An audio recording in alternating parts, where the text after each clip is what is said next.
So, kuya, ate, I want to see your cards together, no, not in a separate way kasi couple kayo. Gusto kong makita yung journey nyo rin sabay. So, kuya, dahil ikaw yung lalaki, ikaw po ang magkakaroon.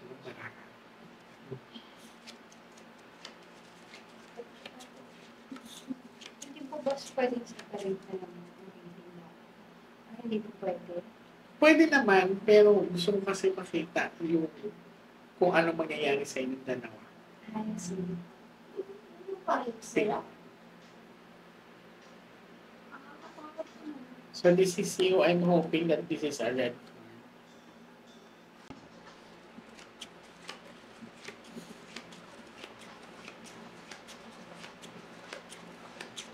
Now I want you to focus. I want you to be calm. Okay, so this is you.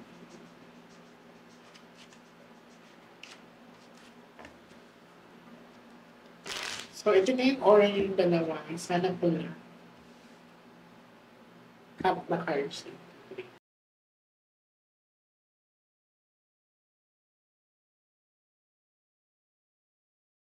Okay, now since you guys are couple, I want you to pick 9 cards so total lagay nyo to dito.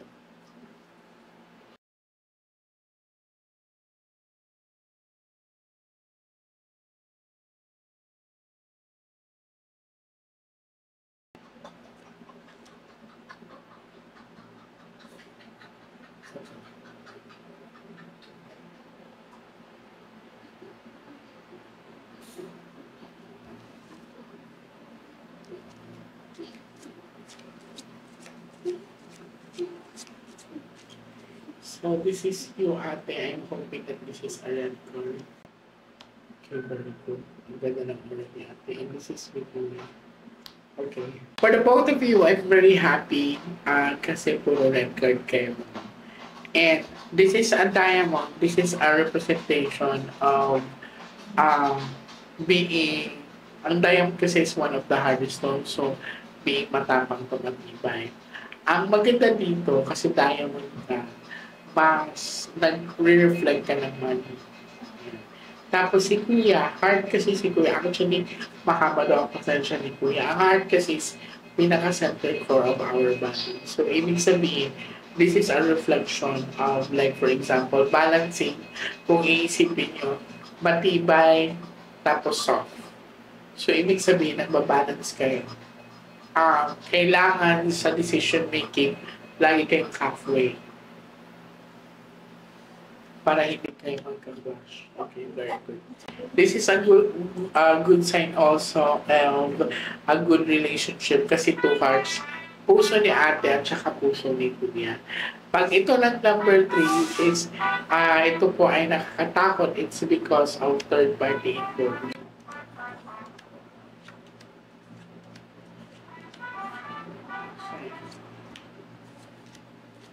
Isa lang anak niya. Wala po kami na bali siguro yun. Ito, sa anak mo yan sa okay, tingnan mo siya ano kayo. No? So this is a reflection also na mag-grow kayo together a soul flower. Dalawa kasi ang mukha ng bulaklak. It's either tutubo kayo or manananta. So since na this is 2 hearts, so togetherness yan. Pero eto, dito sa bahay nito, honestly, 8 is a lucky number, pero look at the color of the cards. Dark. So, ibig sabihin, higop ang blessing niyo dito. Okay, sana itong pula. Kaya lang hindi siya. So, ang nangyayari sa kanila, may blessing silang dumadating. Pero alam mo yung parang siyang tubig na biglang ano pa tawag sa oo, ang tawag sa bisa ay sa Tagalog yung parang wala tutuyot ng bigla. Parang ay yung pera nila, yung perang pumapasok, parang laging may pinaglalaanan. Kaya parang hindi nila ramdam, parang bigla lang lalabas agad. So, for example, sila ay nag-iipon. Parang hindi sa kanila kundi sa ibang bagay siya lalabas.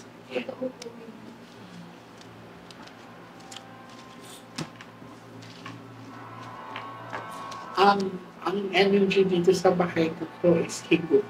Okay.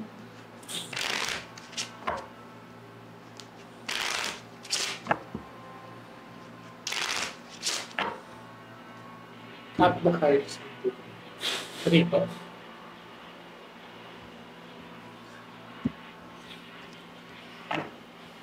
Eto ka, pag lumabas ang Ace of Diamond, benta na talaga to. Okay, ibenta na to. Pero pag hindi, pag lumabas ang Ace of Heart or Flower, hindi, hindi to pinapabenta sa inyo. That's gonna ask for a sign. Ulitin ko, pag lumabas ang Ace of Diamond, let go of this house. Pero pag lumabas ang Ace of Heart or Ace of Flower, stay. Akin na kami.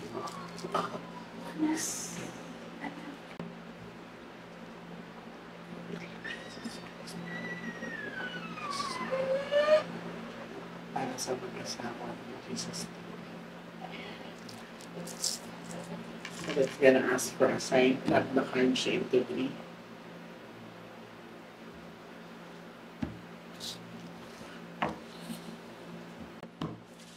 Kuha kayo ng 12 cards of total. Depende kung ilan tangilan kayo ba sa 12 cards.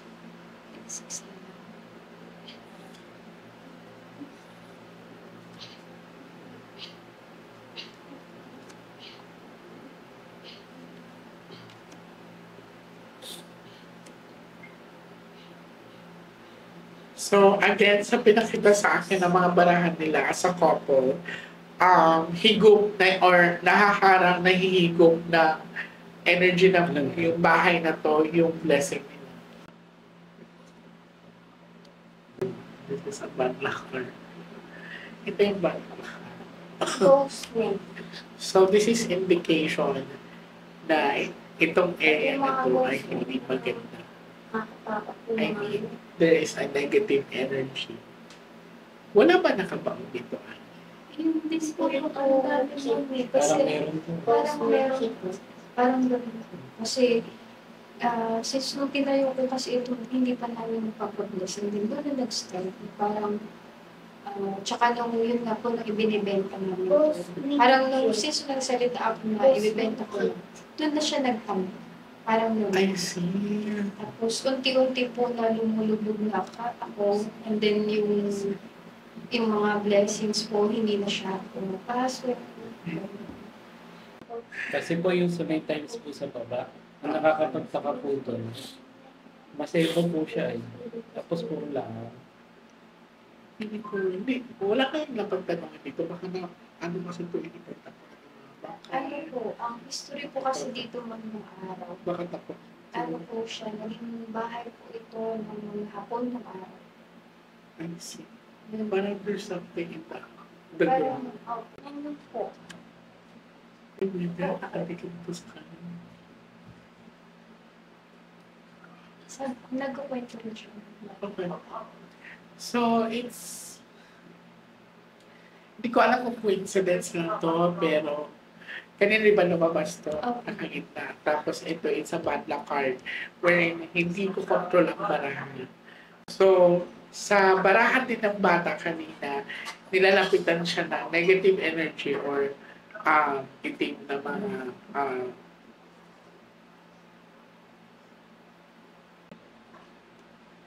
okay, nag-aagawan ang positive at negative, negative at positive. Okay. Benta niyo na to.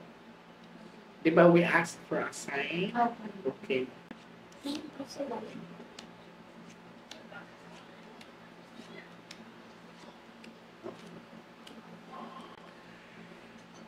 Lalaki. Nandito. So, sa pinapakita sa akin, actually ate, makakabawi kayo sa losses niyo. Kung mapapansin niyo madaming tulong. This is sure box of diamond money. Yan. So, malinaw po sa pinapakita sa akin sa mga baraha, kung hindi ko sila nabasahan, hindi ko malalaman na may nakabawi or may binaon dito sa bahay. So, again, ang swerte ay nasa inyo, kailangan lang natin bumalik. Hindi nyo kailangan magmadali.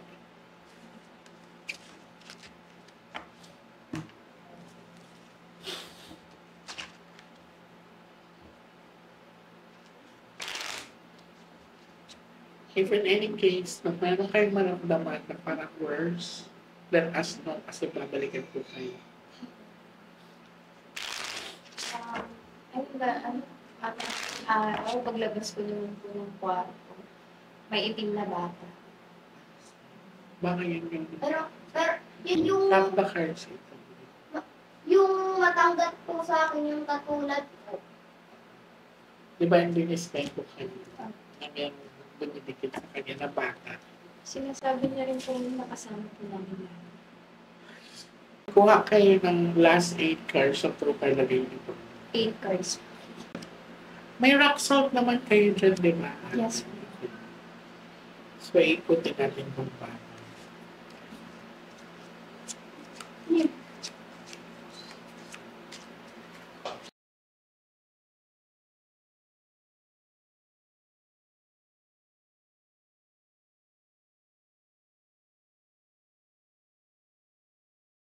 So, twice po lumabas ang Ace of Diamond. Sa unang paglabas ng Ace of Diamond, that's indication that kailangan nilang bitawan to. And sa huling paglabas ng Diamond, inassure ng baraha na sila ay magiging successful mag-couple. Ilang taon ko na ate? 24. Hindi ka pala gated. Hindi ka pala gated. Hindi po. Okay. I have a surprise for you. Ang sinabi ng baraha, if in any case na magpe-pregnant ka, may baby girl kasi na pinakita ko.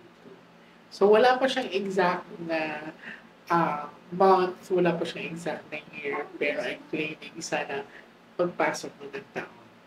So again, makakabawit kayo. Alright? So wala din pinakita sa baraha ngayon na may conflict sa relationship or maghihiwalay kayo. Not unless kung may number 3 yung cards dito. So, sa relationship nila, it's for now good. So, I'm hoping na tuloy-tuloy. So, ulitin ko, wala pang conflict. No? And sa ngayon, stop overthinking. Huwag kayong overthink. Hindi nyo kailangan magmadali. Basta kailangan nyo ito mabitawan. Kasi kung hindi ito mabibitawan, lulubog kayo na lalo. Hindi kayo makakaawit. No? So, ulitin ko, this is a signs na we have to let go of the house. And another one is inassure sila sa pinakalas nilang paraha is a sign of success. So, iikutin ang po namin ng bahay. Maraming salamat. Thank you. So, ate, huwag niyo itong walisan ha. Kasi kusa itong matutuyo.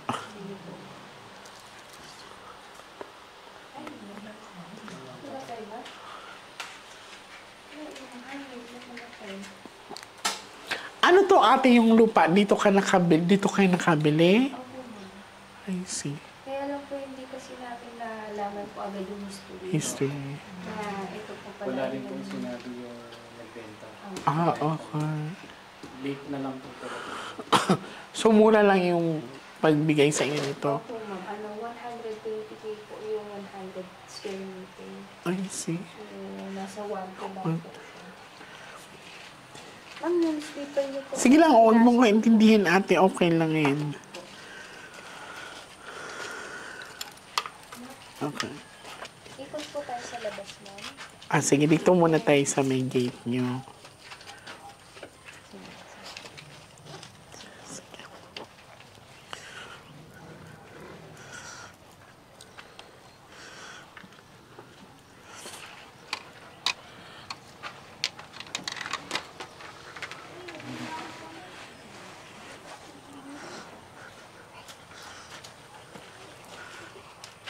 Yung po, o yung paikot kutsilyo to. pong luma.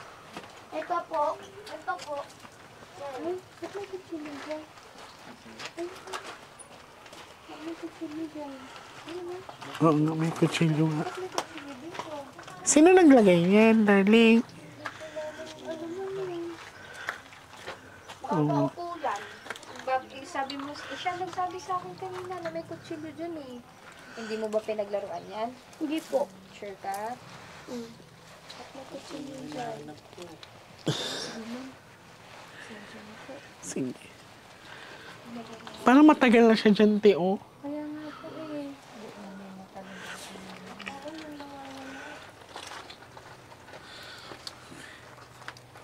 Ikutin muna natin. Dito na tayo. Ikot na tayo, te. Tapos nagpapakita po sila dito. Kayo naglalagay ng kandila dito, te? Ay, yung aso po namin namatay. Ah, okay. Okay. Ay, hindi na kayo. It's okay lang yan, ate. Walang problema yan.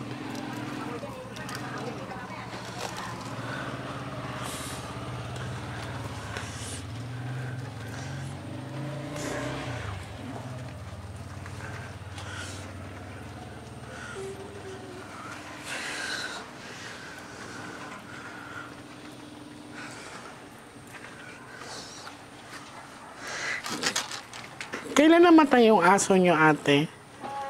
Mga 3 months ago po. Tapos dito po yung may Lagi po kasi kami namamatayan ng alaga mo. I see. Meron nga dito. Kasi yung rabbit po namin noon, kung hindi 3, 4 po sabay-sabay. I see. So, may indication din yung mga alaga, yung mga pets nila ay namamatay. Okay. Tapos ano ma'am, dito lang din po mga 1 week after, yung pusa po namin, Namatay. namatay din po siya. Though hindi maganda ang indication na yun, pero ang pasalamat pa rin natin kasi ang sumasalo sa mga ganyan is yung mga alaga ninyo. Marami na po na namatay na alaga po namin ma'am. Minsan sabay-sabay pa sila ma'am. Yun yung indication natin na hindi magandang energy. Tapos ito, magalo ito. Kahit yung pang gym po. Ah. Tapos biglang nibilis kang nibilis. Pag umaalis, pag pumapasok kayo ni Kuya, sino naiiwan sa kanya? Nagkasama po namin. Sasama niyo siya. Araw-araw naman po kami magkakasama. Sige dito, ate, guide mo ko, te. Tapos lagi po siya dito sa city. Sige. Ay, nagulat naman ako. Ay, sorry po. Nagulat ako. Sorry. Okay, nakayuko kasi ako.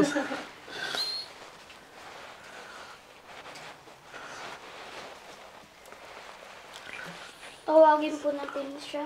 Mamaya pag sa kanila.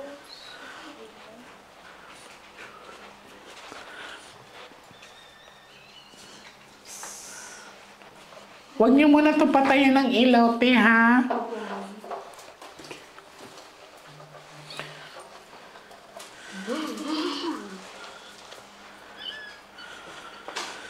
Sige, kuya. Taas. Ganyan. Tinitignan ko, wala pa naman kayong open portal, eh.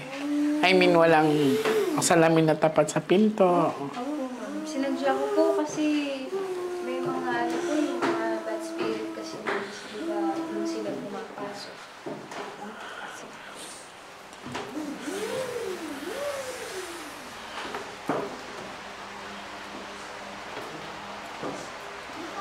Dito po.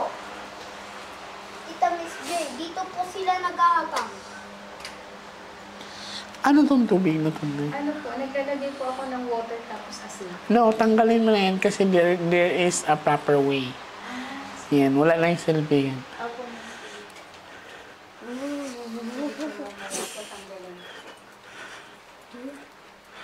Tapos itong salamin mo, tanggalin mo rin to kasi ito.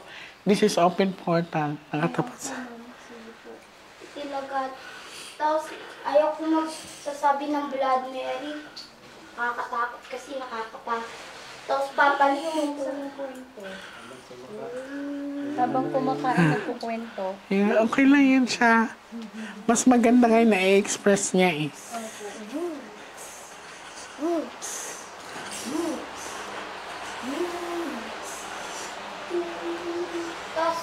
Tapos, dito sila nagsisilip sa terrace po. Tapos,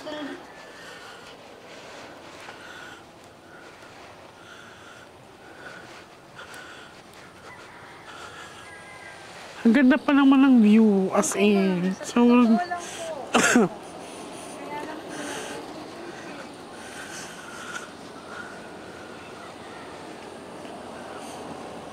yung mga kapitbahay ba walang naikukwento sa inyo? Yun po ma'am na, yun nga po ma'am na nung araw po ay naging bahay po ito ng mga Hapon, ng mga sundalo po. So may ano na bahay dito or wala pa? Nung nabili po. Nabili or lupa na talaga? Lupa lang po. I see. Kaya lang yun lang din po yung inaano namin na baka may nakabaon po talaga. Oo, baka may nakabaon pang bangkay dito sa... Ito, Miss B, mga walong kasi. Normal na. Normal yan. Pati sa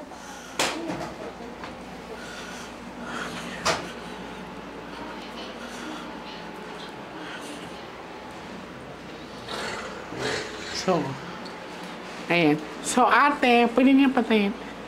So, ate, ito po ay may sobrang asin tayo, no? Huwag niyo itong itapon, no? Ilagay niyo to sa lagayan na maayos. Tapos, lagay niyo sa altar. Kasi this is sealed by the prayer na. So, hindi na siya regular. Hindi na siya natural na asin. Okay, okay na, ate. Pwede na, naikot naman natin. Thank you po.